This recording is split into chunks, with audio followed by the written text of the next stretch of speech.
see yourself in Box 7, Ferguson, Newport News Shipbuilding. Hey, how you doing? All right, good to see you. All right. Riverside, Surge Force, CBC, Virginia Natural Gas, Virginia Housing, IC and Friends, Packing up already? You packing up already? Yeah, we've been out here since 10 o'clock this morning. This is Chester B from Peace 95 FM, and tell about all the different things you have now. It's not only AM, it's now FM. Yeah, these are all our stations we have here. We have Peace, we have the Voice newspaper, we have GPL, we have 1400, we have 88.9. So you're reaching everybody now, right? We're trying hard. Yeah, that's great. That's great. So good showing out here tonight. All these people for Juneteenth. Yeah, we are one of the major sponsors. We're the media sponsor for this event. We work very close with the Urban League, and this is a great Juneteenth event. Great. And even a greater day next weekend. Yeah, Truxton reunion, and it all starts on Friday with a free movie night. And Herbert Townsend came in to sponsor that, so we're having free hot dogs and free popcorn. Herbert Townsend from Truxton? Yes, of course, from Truxton. Herbert Townsend Insurance Company. So he's sponsoring that, so free hot dogs and free popcorn for all the kids. Saturday morning, the parade starts at 9, lineup is at 7. We're going to also at 12 o'clock have the opening and have a couple of speakers from the city and also the Naval Shipyard. After 12, it's party time all day long up until 5 o'clock. At 5 o'clock, we're going to have the award ceremony outside. And after that, the tribute to Frankie Beverly and Mays and Michael Jackson. Sunday, we're going to church. After Sunday, a great gospel concert. The historical Truxton 105, Mount Carmel 103. Come on out and join us. And guess what? What? It's free. It's free. It's free. And think about all the history that comes with that. We're going to be telling stories about the history of Truxton and the shipyard. And we also not just honor the 105 years of Truxton, but we have North Truxton, we have Douglas Park, we have Acadia Heights, we have Brighton. So all of these communities were formed to provide housing for black workers for the work at the shipyard. So we're calling it We Are One because we are one. And you don't have to be from Truxton to be a part of the festivities. Be from Truxton. But come on out and learn about it. Okay. Come on out, have a little fun and get a little education. And to get more information, you can listen to Chester B Monday morning on Portsmouth Coffee Talk at 6:30 a.m. At 6:30 in the morning? 6:30 in the morning. I'll be up. I'll come by and wake you up. Okay. All right. Thank you, Chester. Take care.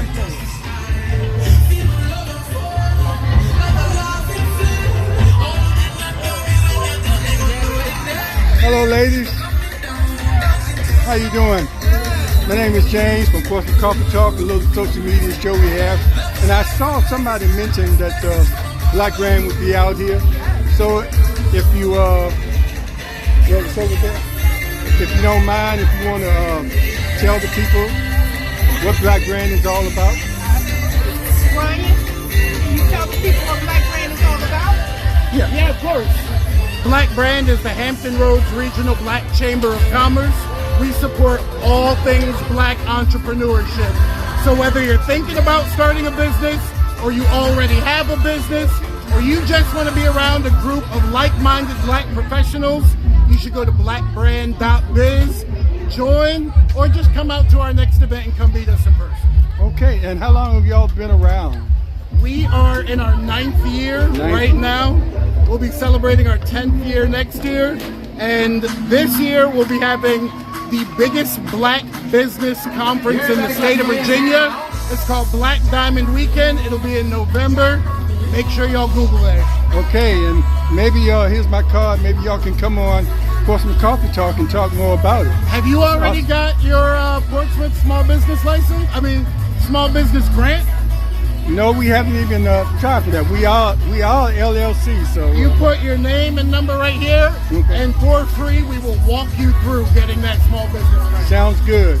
And if you have a card or something, I will be getting in touch with you, and maybe you can come on one of our shows and talk more about more about what you do here.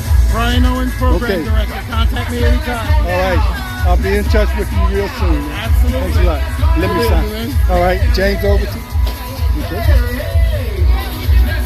All right, I'm going to sign up for this information about grants. So if you are a business, come out here. You still have time to come out here and sign up and get information about getting small business grants.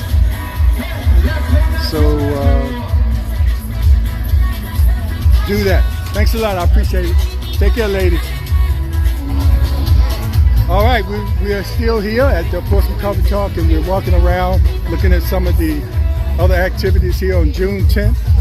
A lot of vendors out here, a lot of people out here. Look at all the people that are out here. Out here.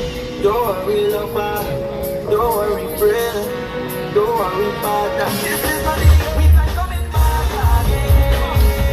Quite a few people out here, and I'm sure we're here in the city of Portsmouth.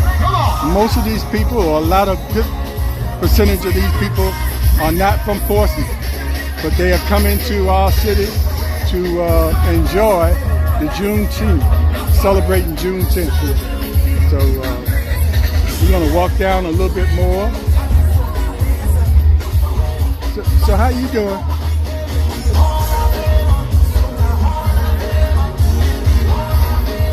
Hey, how you doing? How you doing? Didn't I see you at the health event the other day? Look, look, I'm over here. We're still working. Oh, okay. Still working in the health department. I'm gonna come down there. Okay. Okay. You can say a few words too.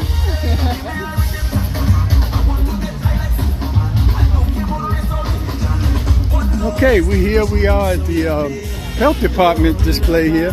Of course, they always have plenty of information here. And right now, we want to talk to I think you are the community Health worker. So give us your name and tell us a little about what you do. My name is Shannon Dancy. I'm the community health worker at the health department. What I am is more like a trusted bridge between the community and healthcare. You know, linking the community with the resources and also helping them to navigate through those resources. And you know, a lot of times people don't know all the different opportunities that the health department offers. They think about, you know, certain things that you can come down there and sign up for. But I can see that you have information here about all the different things that you do. So tell us how important it is for you to get that outreach to the community and let people know exactly what you all do. Well, it's important because we want a healthy Portsmouth. That's what we're looking for. Our main goal is to have a healthy Portsmouth. And a lot of times people want to be healthy, but they don't know how. And so we're here to help them to navigate through and educate them on health, educate them on nutrition. Educate them. Because we're better together. Each one teach one. Yes, and it was so nice the other day to see you at the men's fatherhood mentoring program, where you're offering. Centura was offering prostate cancer screening. Yes. And you all were there too. And I think I asked a question about what about people in our community that might have no insurance or underinsurance. There are some opportunities with the health department, with the Portsmouth Health Department, that can help in those matters. Right? We can link them to the certain resources to get help to, to find some type of insurance. Yeah. So thank you very much for taking time out and talking to us, and thank you so much for what you do for the city of Portsmouth. Thank and you too. Hopefully we have an opportunity for you to come on our show and talk more about it. Okay. So we'll be in touch. All right. Okay, thank you. Thank We you. appreciate it. Well, that's the health department, and we're well aware of how much the health department does. How you doing? Portsmouth Health Department, and hear more of their volunteers here. If you're from Richmond, make some noise. If you're from Hampton, make some noise. If you're from Newport News, make some noise. So as you can see, it's vendors. Hello, vendors all out here. We're in the gun violence. Here's some kids here doing a tug of war here. So it's a lot of fun things out here for kids to do. See some young men throwing the football. that's what it's all about. This is about community out here in the city of Portsmouth during the health department. How you doing? And now I'm walking up on one of the greatest schools in the city of Portsmouth and in the state, IC Norcom. And this is the IC Norcom Alumni Association, always on time. And here I come here representing the best class. The best class. I'm not going to say it because all of our classes were the best class. And there's Carl there, and Laura, and Miss Smith. Class of 55. Class of 55, okay. And class of 74. 74. And the 72s out here? Come on. Okay. Because of Leah, the president. 71. 2002. Wow. Okay. And 71, you almost made it to 72. But you got out of there 1 year too early. That's right. And the most magnificent class of 1967, which hails the first Norcom graduate to be a principal of IC Norcom High School. I hear you. And the alumni president for many, many years from the class of 1967, the best class that ever was. Okay, you heard it from Leah Stitt, also my co-host on Portsmouth Coffee Talk. But Leah, y'all are always involved as far as the alumni. How important is it for you all to be out here today, and what is the goal out here? You know, you see, this thing says breaking the chains, okay? Mm-hmm. Because it's important that we tell our story. We can't allow anyone else to tell our story. We have 145 years of rich history, and we need to keep it in the public's eye, because if you don't, most historically black high schools have either been turned into middle schools or they've been demolished completely.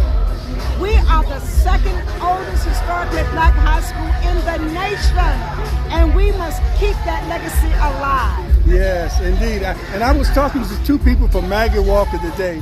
They feel the same way. I said, well, y'all might have been great in Richmond, but as far as the rest of the state, IC Norcom surpasses them I might all. be a little biased, but facts are facts, right? Fact of a fact, that's Okay, right. get a look at this. Look at the history. The history. Oh, wow, rich history. Those are the different schools that Norcom was housed in. Right, and I see the one. I see ours right there. And as far as making sure we pass on our history, how important is that to do, especially with the political climate we have now? The political climate we have now is important that we tell our children our history. You know, in Deuteronomy, I think 6:6, it says that you must tell them the history. When you're sitting down, when you're standing up, when you're moving about, you have to tell the history. If you do not know your history, you're doomed to repeat it. So it's important to let the children know their shoulders that they're standing on. Their people paved the way for them. Their people gave their lives so that they can live the lives in which they're living today. And if they are not aware of it, the climate we're in now, you may not have the history books. You may not be able to tell the story. So it's important that we keep this legacy alive, keep that story going. Or storytelling. We have to keep it moving. All right, you heard it from the president of the IC Norcom Alumni Association. And now I'm going to put some of the members on the spot. I'll start with you, Carol. Just think about one of the most important times you had during your time at IC Norcom. 74, it had to be a moment that was kind of pivotal in your life. So can you think of one moment? I know you had many. Well, the thing about it is, it was so easy for all of us to be a part of a big fellowship at Norcom. That's why Norcom right now stands the way that it does now, because of the character that a lot of our teammates had, our classmates had, and we were all together. You know, and that's why we're lasting so long. And that's why there are a lot of schools that kind of talk about us, because we say we are the best. It's the camaraderie with all of us. How How did that cheer used to go? Everybody want to know who we are. Who we are. Where so we come tell from. them. So we tell them. We are the Greyhounds. We are the Greyhounds. The mighty, mighty Greyhounds. Mighty, mighty Greyhounds. We are the Greyhounds. Everywhere we go, people want to know. People want to know who we are. Who we are. So we tell them. So we tell them. We are the Greyhounds. We are the Greyhounds. The mighty, mighty Greyhounds. Mighty, mighty Greyhounds. Woo! All right. Laura, you taught in the city school system for 35 years. Yes. What influenced you, if any, when you were at IC Norcom to eventually become an educator? Well, my mother came out of IC Norcom. It's a legacy with our family, and I wanted to be able to teach children so that they would know the history of our city and the history of IC Norcom. And most of my children that I taught, they became Greyhounds. Actually, one just left a few minutes ago, and they remember me and they thank me all the time for letting them, telling them all about IC Norcom and the legacy that we have. Actually, my family, we were at a point, my brother came out with you in 72. Brother came out, DJ came out with me. My sister became in that point where they split and she ended up having to go to Craddock. And then I came out of Norcom. We were stair-stepped. So, just being there and being able to say that we have that legacy in my family. And both my girls are graduates of IC Norcom, and my grandson will be playing for IC Norcom his senior year this year. So he will be a 2025 graduate of IC Norcom. Thank you so much. I appreciate that. And this is Miss Smith. This is Ray Smith's mother, my classmate. And she was also my den mother when I was a Cub Scout in Pack 87. I think that was Pack 87. So we appreciate her, and she's also a Norcom grad. Oh, yeah. Their Sunday, they emailed me their sign.